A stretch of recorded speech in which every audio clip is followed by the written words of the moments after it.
Ça c'est avertissement, arbitre comme Karim Abed. J'espère que vous allez bien aujourd'hui l'équipe, nouvelle vidéo, nouveau actu foot surtout. Imaginez simplement un étranger qui ce week-end se dit allez je vais mater quelques matchs du championnat de France, ça a l'air intéressant quand on regarde l'équipe du Paris Saint-Germain. Par exemple, il tombe sur des matchs où il voit des arbitrages, ouais douteux, je pense que c'est le mot. Vraiment l'image de la Ligue 1 Conforama, putain de merde. Avant de commencer l'équipe, je voulais vous remercier sur la dernière vidéo effectuée sur Emiliano Sala. Vous étiez super nombreux à aller signer la pétition pour que les recherches reprennent, bah figurez-vous qu'elles ont repris. Le jour où j'ai mis la vidéo en ligne, il y avait même une cagnotte pour aider la famille qui a décidé de reprendre les recherches elle-même. Et l'objectif des 300 000 € ont été atteints. D'ailleurs ce qui est super beau c'est que certains joueurs ont participé à cette cagnotte. Dimitri Payet, Adrien Rabiot, Kylian Mbappé aussi qui a déboursé 30 000 € pour la cagnotte. Gardons espoir. Nouvel arrivage du site partenaire. Bon là je sais que tu vois fou parce que tu vois Juventus bleu, blanc. C'est pas Marseille, c'est tout simplement un maillot concept et c'est ça que je kiffe en fait sur le site. C'est pourquoi je suis partenaire avec eux d'ailleurs. Il y a certes les maillots officiels mais il y a également les maillots concept que la communauté parfois décide de créer. Ils se disent ah celui-ci pourrait être pas mal, on va le faire. Et ils le font et ça donne ça. Bon pour le coup c'est pas mon kiff tu vois. Mais je sais que certains aiment donc voilà. À côté de ça on a là une pépite concrètement. C'est mon maillot préféré, le maillot du Real Madrid. Réalisé en collaboration avec Adidas qui est un maillot virtuel. Il est de ouf, un petit peu le même que je vous avais montré il y a quelques semaines. Sauf que là bah t'as les manches en rouge. Mais ça reste un maillot Galaxy entre guillemets clean. Alors je sais que parmi vous certains jouent en club, je sais que parmi vous certains achètent des maillots, souvent officiels, mais on met souvent les maillots de gardien de côté, c'est pourquoi l'équipe, je vous rappelle que sur le site, bah également disponible ce maillot, pas n'importe lequel, aïe aïe aïe, les maillots 2 étoiles du Golioris portés durant la Coupe du Monde, et il est dispo sur le site, je vous mettrai un lien dans la description, n'hésitez pas.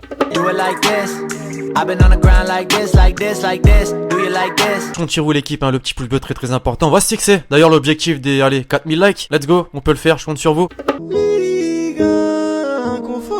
Alors pour commencer l'actu foot du jour l'équipe, j'avais une petite question, la VAR, vous validez ou pas? Non parce que clairement ça a foutu un sacré bordel sur les terrains ce week-end en Ligue 1 Conforama. Conforama, en Angleterre c'est une banque, en Espagne c'est une banque, en France c'est un magasin de meubles. Moi pour vous donner mon point de vue, la VAR clairement c'est une bonne chose, encore faut-il savoir s'en servir. Non parce que pour être sur le terrain, voir la faute en direct, hésiter c'est possible, mais revisionner les images au ralenti avec le zoom, parfait, tu vois. Carton jaune. Je comprends complètement le pétage de plomb de Thomas Tuchel après le match, concrètement. Mais comme je vous ai dit, non, c'est un réel débat puisque même Marseille en a été victime. Même, hein, vous voyez le désarroi, pour ne pas dire plus, de Jacques-Henri Hérault.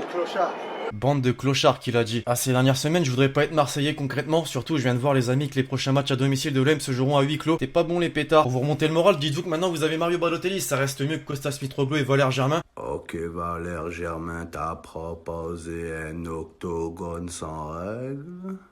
Y'a pas de souci Armand.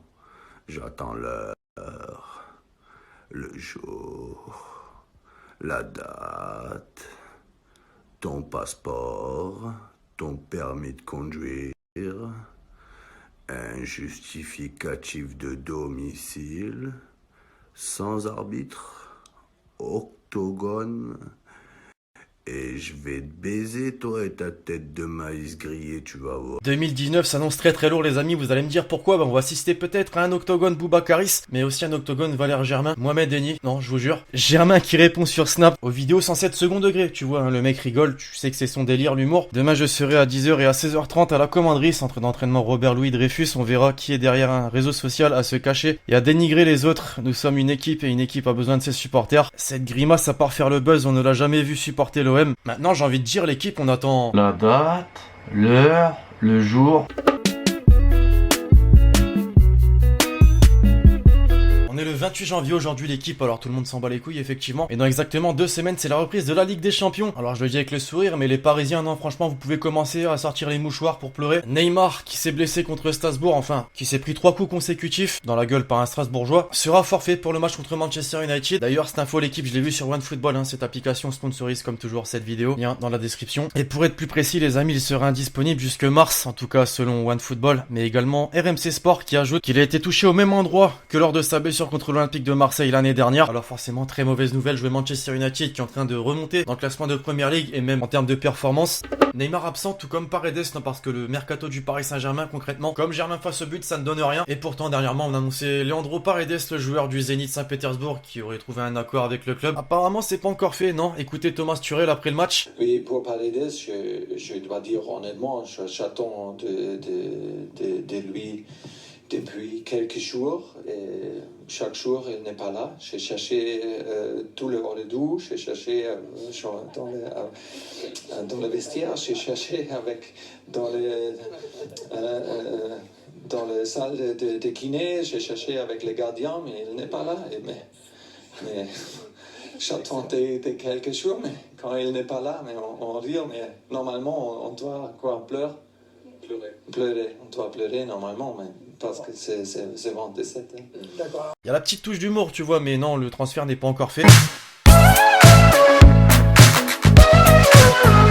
La VAR est à l'honneur cette semaine, l'équipe, dans la paire de la semaine, je vous balance ça.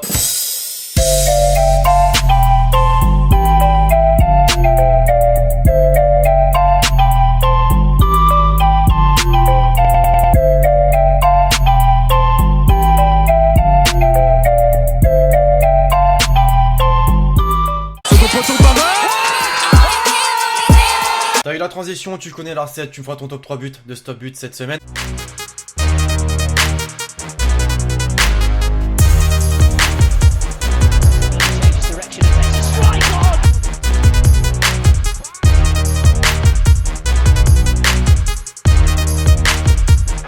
La reprise de Kanté, il a fait les pas d'ajustement.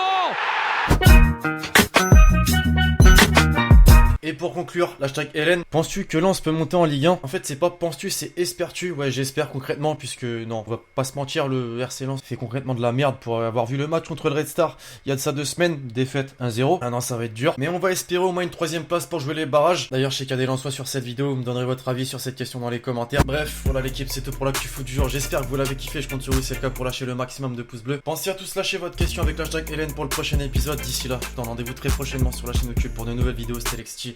Ciao, ciao.